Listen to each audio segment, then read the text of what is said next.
인문학 대마왕 안치홍의 고전 뽀개기.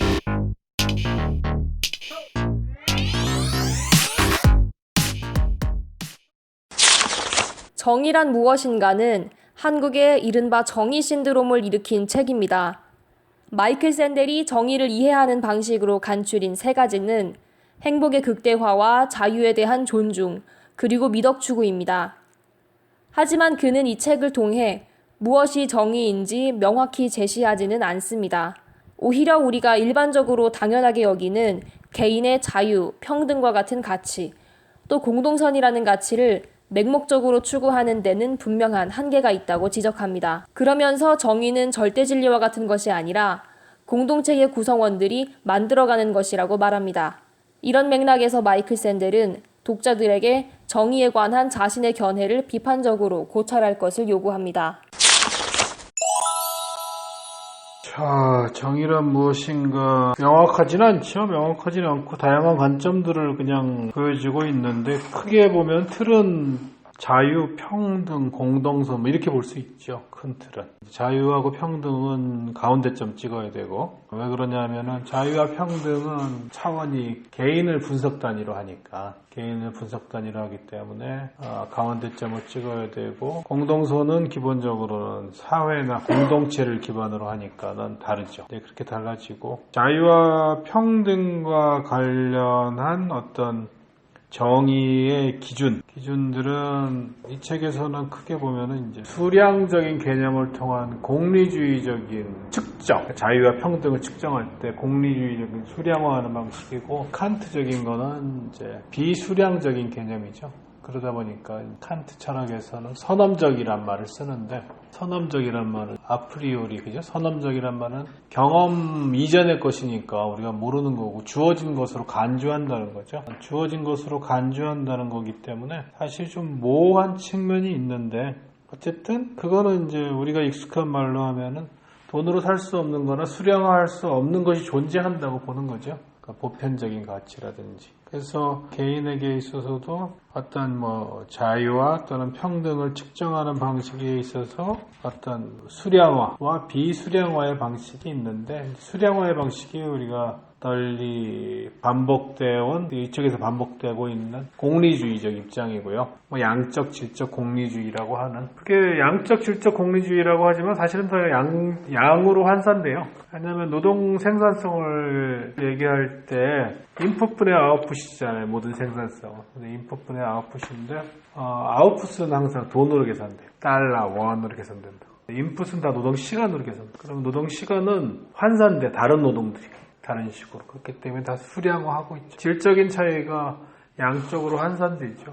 공리주의는 기본적으로 양의 개념이고, 칸트가 예를 들어서 정언명법이니 이성을 통한 자율이니 그런 것을 통해서 어떤 보편적인 존엄성에 대해서 얘기한다는 것은 공리주의하고 좀 벗어난 사고방식이죠. 그래서 그게 이제 개인을 분석으로 한 하나의 정의를 설명하는 중거 틀이죠. 여기서는 이제 학자로는 이제 로버트 노직이라는 사람하고 이제 존 롤즈라는 사람하고 두 가지 자유와 평등을 대변하는 입장들을 설명하고 있는 거죠. 그래서 이 한 축에 개인이 있고, 이 개인은 개인과 관련된 정의를 설명하는 하나의 틀로 자유와 평등이 있는데, 자유와 평등을 대표하는 각각의 어떤 학자는 한쪽은 노직이고 한쪽은 롤즈다, 이렇게 돼 있고, 그 다음에 측정하는 방법으로는 공리주의하고 칸트주의적인 방법이 대립한다, 이렇게 보면 되겠죠, 구조로.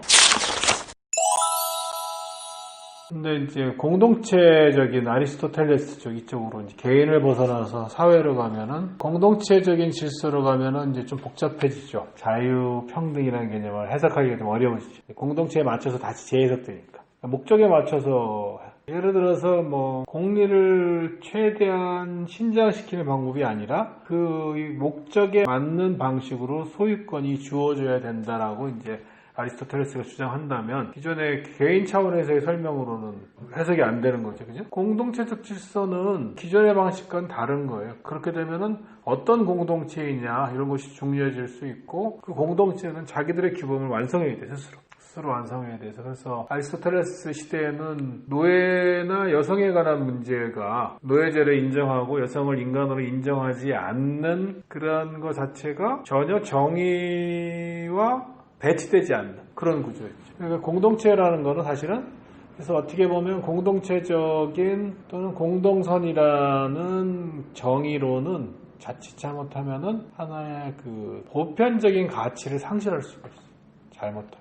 그러니까 개인 차원을 벗어나게 되면. 인간을 존엄한 존재로서 이성을 가진 존재로서 도구로 보지 말고 목적으로 보며 하나의 숭고한 가치로 인정하라는 그런 칸트적인 발상은 공동체적인 공동선에 입각한 발상에서는 어떻게 보면 적용될 수 없죠. 단적으로 아리스토텔레스 시절의 그리스라든지 또는 여러분이 잘 아는 미국 건국의 아버지들이 만든 미국 최초의 성문헌법 같은 경우라든지 알다시피 미국은 부자 지주들의 나라였잖아요. 부자 지주 백인들의 나라였지 다른 사람들에게는 민주주의 나라가 아니었죠. 그 사람들은 우리가 살펴봤듯이 민주주의라는 말을 쓰지도 않았고 그리고 이 책에도 나와 있지만은 최초의 미국 헌법에는 노예제를 인정하고 있죠. 그게 미국 초기 공동체의 특성이었죠. 그런 것들은 예를 들어서 개인의 틀에서 보는 칸트적인 인간 존엄성의 가치에서 보면은 수용될 수 없는 거죠. 그래서 공동선이라는 거는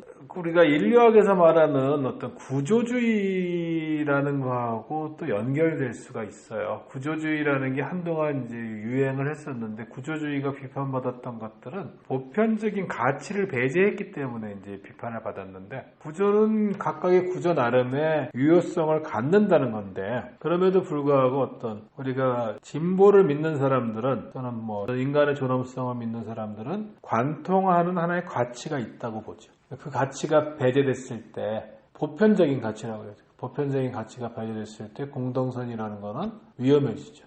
예를 들어서 파시즘을 갈 수도 있고. 그래서 각각의 정의로는 개인 차원과 사회 차원에서 작동을 하고 개인 차원에선 자유와 평등이라는 잣대가 있고 그 다음에 공동체 차원에서는 어떤 공화주의적인 목적 설계 이런 게 작동할 수 있는데 정의를 각각을 떼어놓고 설명을 하게 되면은 반드시 오리에 봉착하게 돼 있죠. 그래서 항상 보완적으로 정의를 봐요. 공동체적인 질서가 만약에 있다 하더라도 공동성을 추구한다 하더라도 그 속에서 어떤 인간의 보편적인 존엄성에 대한 존중이 있어야 되는 거고 대리모 부분도 그렇죠.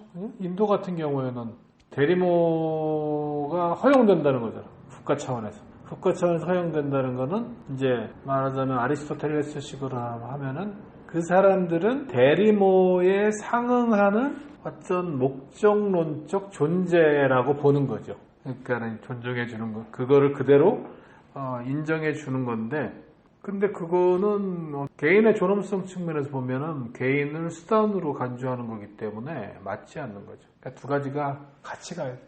항상 정의를 바라볼 때는 한 가지 관점에서 보면 안 되고.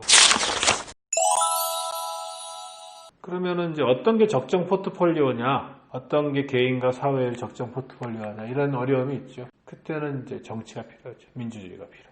정치와 민주주의를 통해서 이제 합의를 이끌어내야 되는 거죠. 그 정치와 민주주의를 통해서 합의를 끌어내지 못하면 어떻게 돼요? 정의가 없는 사회가 되는 거죠. 정의라는 거는 주어지는 게 아니라 만들어가는 거, 결국. 정의라는 건 특정 사회가 정의로운 사회라고 한다는 거는 그 사회가 정의를 구축할 수 있는 사회인가를 의미하는 거지 정의라는 게 무슨 선물처럼 툭 던져져 주는 게 아니죠. 전두환이가 한 말이 정의사회 구현 아니에요. 그 전두환 아저씨가 광주 학살에 책임 없다고 주장하고 있는 전두환 선생이 내세운 가치가 정의사회 구현이었는데 정의라는 게 얼마나 허망한 건지 알 수 있는 거예요. 그래서 정의는 정말 정치적이고 사회적인 개념이라고 봅니다. 사회가 정의로운가 또는 정의로운 사회를 우리가 만들 수 있는가 하는 그 사회와 그 사회 구성원들이 어떻게 하는가 그 사회와 그 구성원들이 수준이 어디에 도달했는가와 직결된다고 볼 수 있죠. 그 속에서 우리는 이제 정의를 찾을 수 있는 거고 또 하나 이제 기본적으로 세계 시민이나 어떤 인류 공영이라는 이 교과서에 나올 만한 이런 주제는 사실은 정의란 주제하고 잘 맞지 않아요.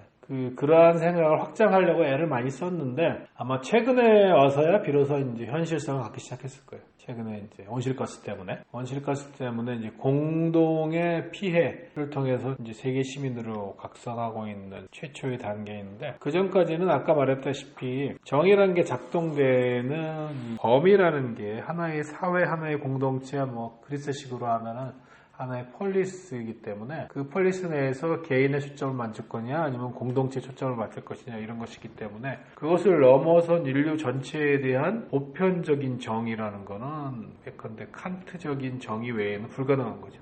칸트적인 정의는 가능하겠죠. 누구한테나 통용될 수 있는 거니까. 그래서 칸트가 어떻게 보면 뭐 허황된 주장일 수 있지만 칸트가 말한 숭고함 그다음에 내가 늘 강조한다고 하는 진창길을 걸으면서 하늘의 별을 보는 존재여야 한다는 그런 것이 칸트가 우리에게 이제 가르쳐주고 있는 정의죠. 별 같은 거죠. 근데 별은 바라보는 거지 딸 수 있는 게 아니기 때문에.